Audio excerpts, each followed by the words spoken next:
அனைவருக்குமே வணக்கம். சற்று முன் கிடைத்திருக்கக்கூடிய ஒரு மிக மிக முக்கியமான செய்தி ஒன்று வெளியாகியுள்ளது.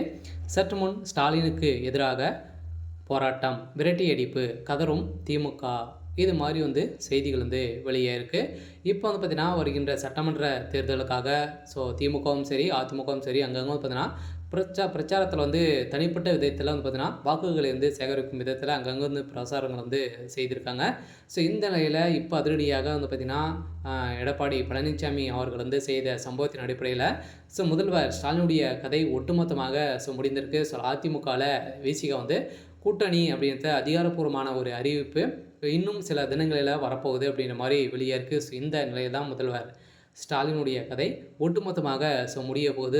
ஸ்டாலினுக்கு எதிராக நிறைய போராட்டங்கள் அங்கங்கும் பார்த்தீங்கன்னா மக்கள் போராட்டங்கள் ஈடுபட்டிருக்காங்க. இந்த போராட்டத்தின் அடிப்படையில் தலைமை செயலகத்திலே பார்த்தீங்கன்னா ஸ்டாலின் அவர்களுக்கு நிறைய எதிர்ப்புகளாக அங்கேயே போராட்டங்கள் ஈடுபட்டிருக்காங்க. இப்போ அதிரடியாக இந்த போராட்டத்தின் அடிப்படையில் முதல்வர் ஸ்டாலின் அவர்களுக்கு நிறைய எதிர்ப்புகள் விரட்டடிப்பு சம்பவத்தின் அடிப்படையில் இப்போ திமுக வருகின்ற சட்டமன்ற தேர்தலில் வெற்றி பெறுமா அப்படின்றத பெரிய கேள்விக்குறியாகவே இருக்குது. இருந்தாலும் என்ன நடக்க போகுது அப்படின்றத தொடர்ந்து வீடியோவில் பார்க்கலாம். அதுக்கு முன்னாடி நம்ம சேனலுக்கு இப்போ தான் நீங்கள் முதல் முறையாக வந்திருக்கீங்க அப்படின்னா மறக்காமல் நம்மளுடைய சேனலை சப்ஸ்கிரைப் பண்ணி சப்போர்ட் பண்ணுங்கள். வாங்க வீடியோக்குள்ளே போகலாம். பார்த்தீங்கன்னா, வருகின்ற சட்டமன்ற தேர்தலுக்காக திமுகவும் சரி, அதிமுகவும் நிறைய பேர் பார்த்தீங்கன்னா அங்கங்கு சென்று வாக்குகளை சேகரித்து வராங்க. இன்னும் பார்த்தீங்கன்னா ஒரு 6 மாதங்கள் இருக்குது. அதுக்குள்ளே திமுக படுந்தொலி அடையும் அப்படின்றத இப்போ பார்த்தீங்கன்னா 200 தொகுதிகளும் திமுக வெற்றி பெறத்துக்கான வாய்ப்புகளே இல்லை அப்படின்னு தான் இப்போ பரவலாகவே திமுகவுக்கு ஒரு அதிர்ச்சி அளிக்கக்கூடிய சம்பவம் நடந்துட்டு வருது இல்லையா. நிறைய கருத்து கணிப்புகள்லாம் பார்த்தீங்கன்னா அங்கங்கே காலேஜுகளாம் வெளியிட்டிருக்காங்க.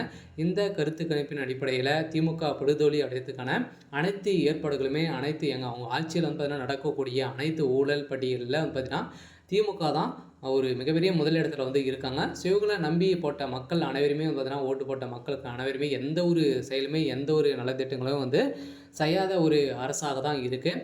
இந்த அரசுக்கு கோபாலபுரம் மட்டும்தான் பார்த்தீங்கன்னா உயர்ந்திருக்க தவிர மக்களுடைய வாழ்க்கையில் எந்த ஒரு முன்னேற்றமும் கிடையாது. பார்த்தீங்கன்னா மக்களை ஏழை எளிய மக்களை அடித்து கொலை செய்யப்பட்ட சம்பவத்தில் தான் இந்த தலைமைக்கு செயல்பட்டிருக்கு. இதனால் முதல்வர் ஸ்டாலின் அவர்களுக்கு நிறைய எதிர்ப்புகள் நிறைய போராட்டங்களாக பார்த்தீங்கன்னா இப்போ வெடித்திருக்காங்க. இதெல்லாம் பார்த்தீங்கன்னா ஈரோட்டில் இவர் சென்றபோது திடீர்னு அங்கே இருக்கக்கூடிய மக்கள் முதல்வர் ஸ்டாலின் அவர்களுக்கு எதிராக விரட்டடிக்கப்பட்டிருக்காங்க.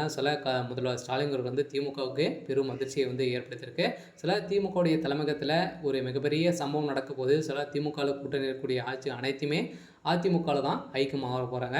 இதுவும் ஒரு பரபரப்பான தகவலும் வழியாக இருக்குது. சரி, ஓகே. இன்றைக்கான அப்டேட் இதுதான். மறக்காமல் நம்மளுடைய சேனலை சப்ஸ்கிரைப் பண்ணி சப்போர்ட் பண்ணுங்கள். தேங்க்யூ.